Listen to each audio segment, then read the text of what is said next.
Les grands explorateurs des mers, comme Bougainville, laissent toujours une trace dans l'histoire. Alors, nous voulons aussi saluer la mémoire d'une navigatrice qui nous a brutalement quittés il y a quelques jours dans les horizons lointains de la Patagonie, Nicole van de Kerkhoff. Elle avait choisi une vie d'aventure, elle avait navigué tout autour de la Terre sans en avoir l'air. Thalassa a eu la chance de la croiser au cours de ses navigations extrêmes. Retour sur quelques-uns des moments forts de la vie d'une femme hors du commun.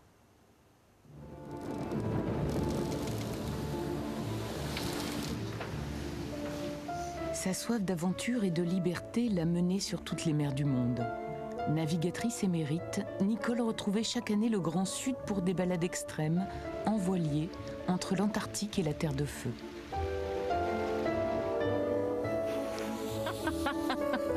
Heureuse, touchée par la pureté et la majesté de ces paysages enchantés, ce sont les dernières images qu'elle a tournées il y a un mois en Patagonie.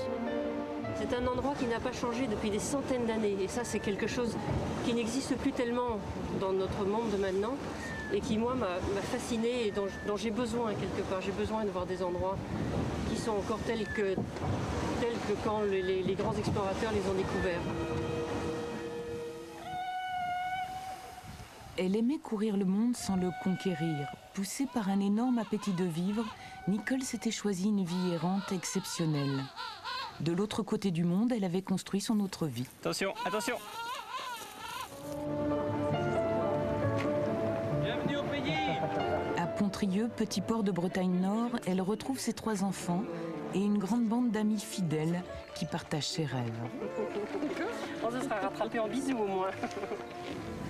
Entre 2 voyages, ce manoir qu'elle a restauré elle-même est son point d'ancrage. Ses 3 enfants y ont grandi. Ici, elle vit son autre grande passion, plus vitale encore pour elle que la mer.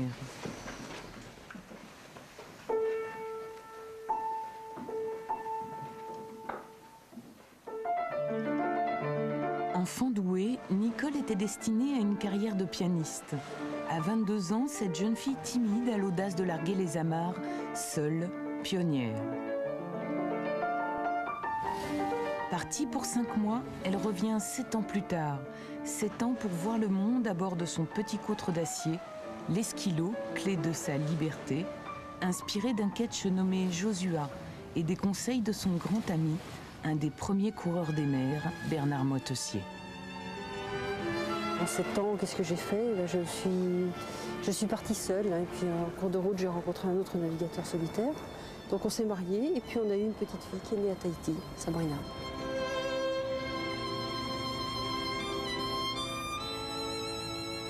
Deux autres enfants naîtront au gré des escales. Ils partagent toutes ces navigations ou presque. Sabrina devenue grande, la concertiste reprend la mer, seule, comme 25 ans auparavant, pour se lancer dans un voyage inédit aux couleurs d'arc-en-ciel.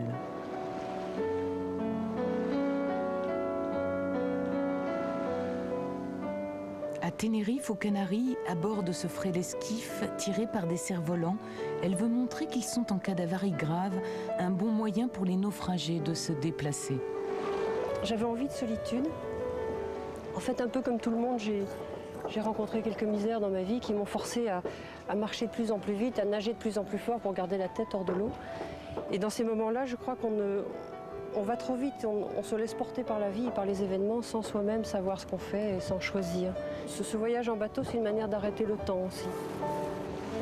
Nicole déploie ses ailes pour traverser l'Atlantique. Un véritable défi sur ce bateau non maté, ça va agiter. Il faisait très beau au départ, donc je crois que la mer en a eu marre de me voir regarder en l'air et sourire à mon cerf-volant. Elle a décidé qu'il était temps de me montrer qu'elle était là. Donc, bien ma deuxième nuit, j'ai eu un gros coup de vent. Mon petit cerf-volant du départ a cassé une suspente et puis il est tombé dans l'eau assez violemment. Et je n'ai pas pu le ramener à bord. Tout a cassé. Puis là, la mer est devenue carrément méchante, le vent s'est bien levé. Et en 2 temps 3 mouvements, ça a été une grosse mer. Et à la fin du coup de vent, quand j'ai cru que tout était passé, c'est à ce moment-là que 2 fois, en l'espace d'1 heure, la mer a couché le bateau complètement. Ah, c'est en miettes. Ah ben, ça va faire des jolies heures de couture, ça. Bonjour et bienvenue, c'est Express Océan, nous retrouverons Ariel Cassine dans quelques instants. Mais tout d'abord, la météo de ce lundi 6 mars. L'Alizé cette année est bien costaud. On marche à 4 nœuds et demi, 5 nœuds facilement avec un cerf-volant de 9 ou 12 mètres carrés. J'ai même fait des petites pointes à 7 nœuds, ça c'est carrément impressionnant.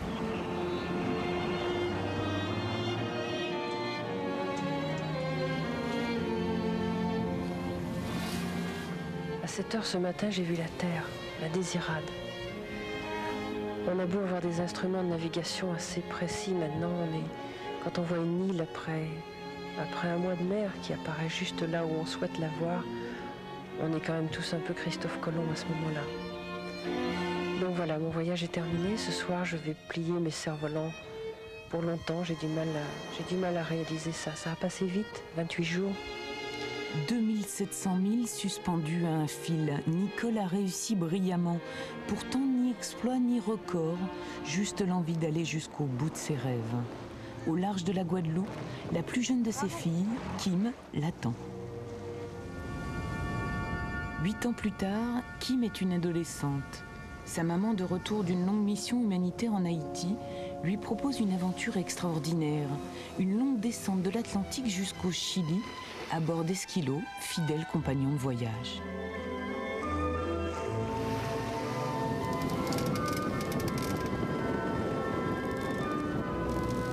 Après les 40e rugissants, mère et fille découvrent la Patagonie. À 14 ans, Kim est capornière.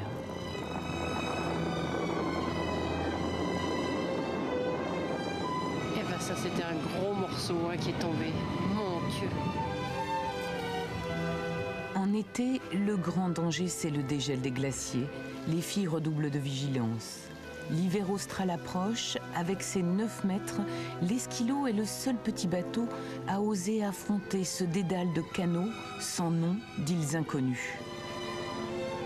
S'orienter est un défi quotidien, sans compter les courants qui peuvent atteindre 12 nœuds. Chaque jour, pour amarrer le voilier, elle lutte avec une incroyable énergie contre les Willy Wows, les vents fous patagons. Ça n'a pas l'air mal.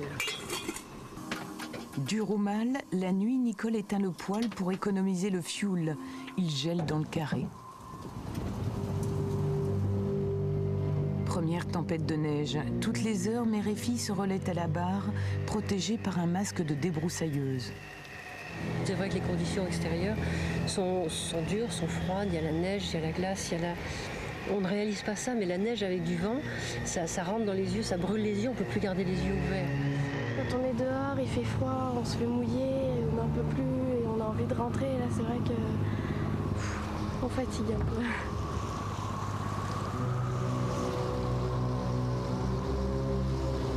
Après un an d'études par correspondance, Kim débarque pour rejoindre son collège en France.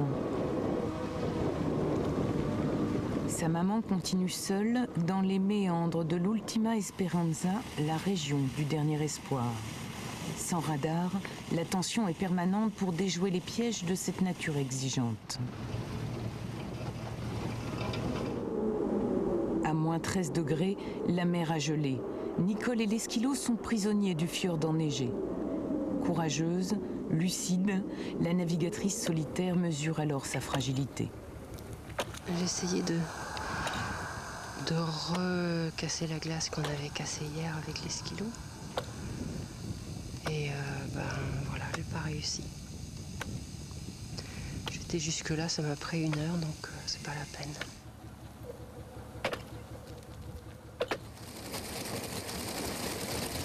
Après 3 semaines d'efforts, grâce à l'aide de la marine chilienne, Nicole et son voilier retrouvent enfin l'eau libre.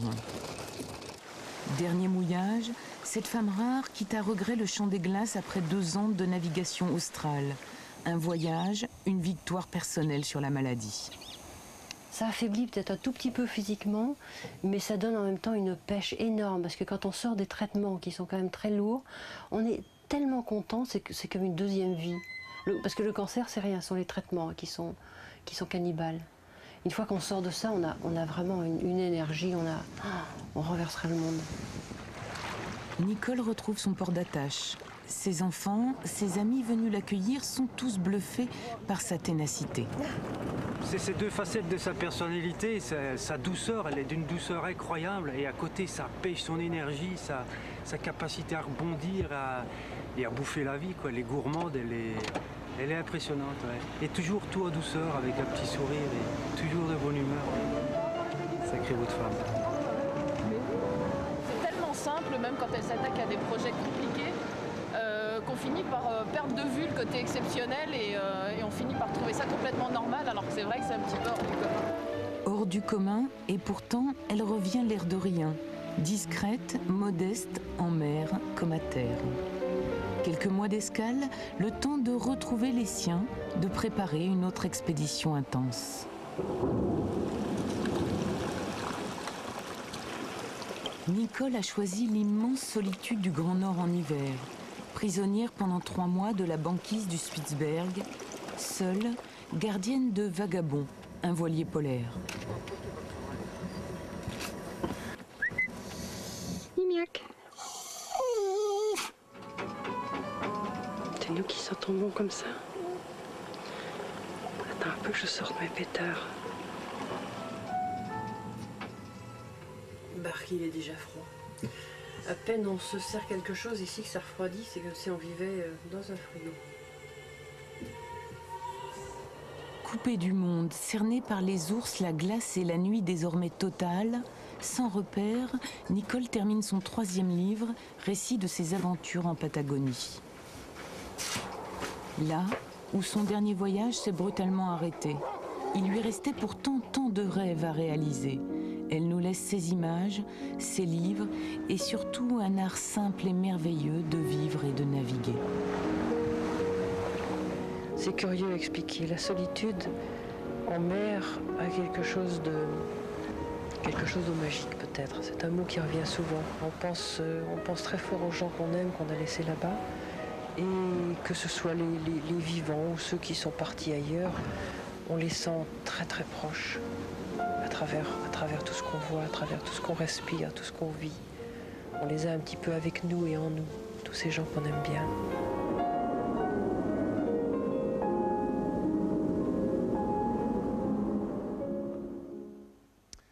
Une belle manière de naviguer et une jolie leçon de vie. Merci Nicole.